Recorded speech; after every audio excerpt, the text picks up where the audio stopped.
lagi pada ngapain sih? Ini lagi bahas manajemen strategi, analisis SWOT, dan paradoks antara lingkungan dan sumber daya nih. Emang manajemen strategi itu apa sih? Oh, jadi manajemen strategi... Bentar.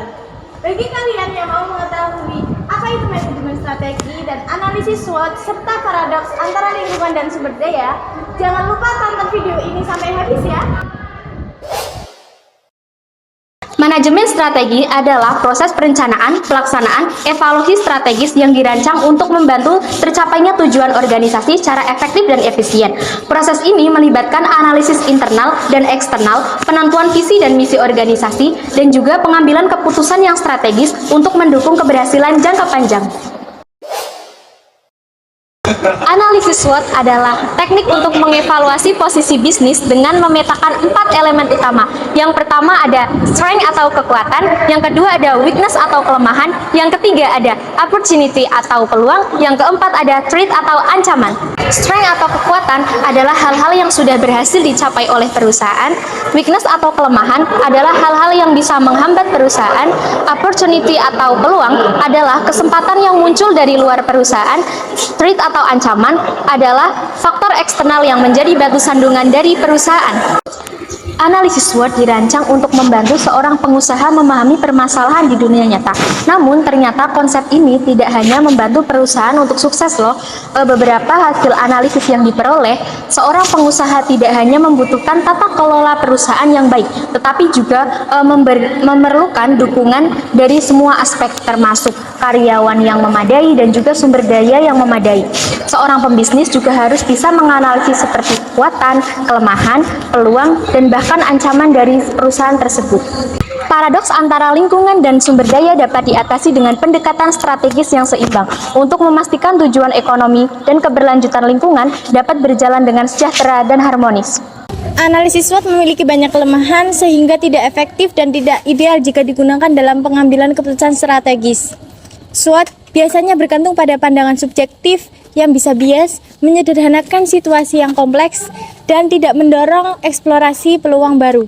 Orang pesimis lebih banyak melihat ancaman, sementara orang optimis lebih banyak melihat peluang itu dari tantangan atau ancamannya sendiri.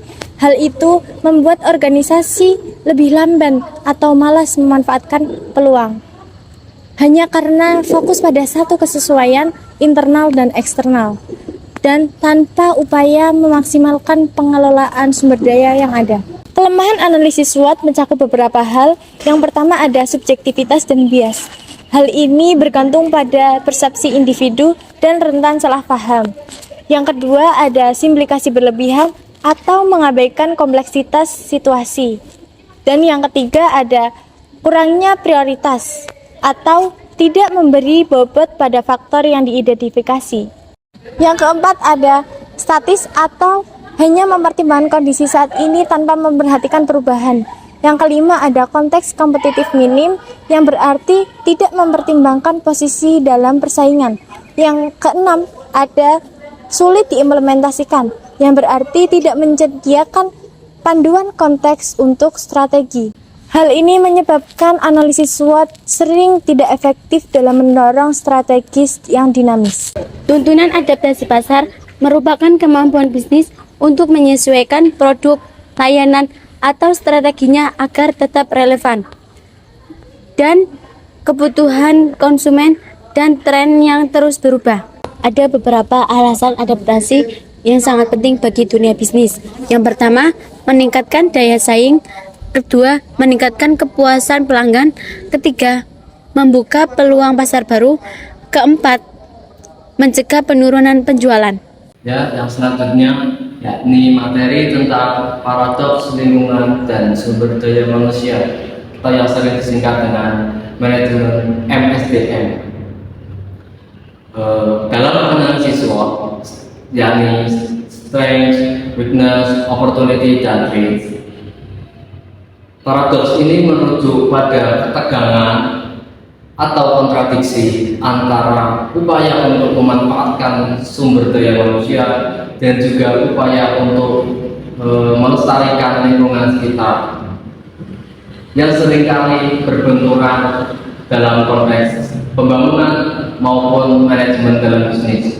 Nah, untuk mengatasi paradoks lingkungan dan sumber daya manusia dalam analisis SWOT diperlukan suatu pendekatan yang berimbang, yang tidak hanya mengutamakan dari efisiensi ekonominya saja atau pengembangan sumber daya manusianya saja, akan tetapi juga harus memperhatikan kelestarian lingkungan sekitar.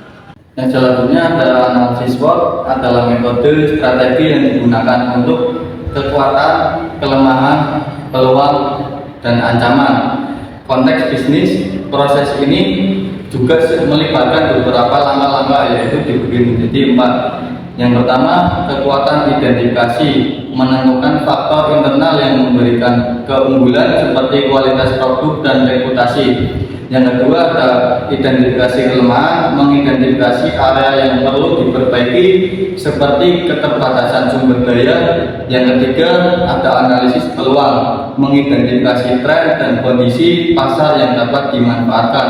Yang keempat analisis ancaman, menilai faktor eksternal yang dapat mengganggu kinerja bisnis seperti persaingan.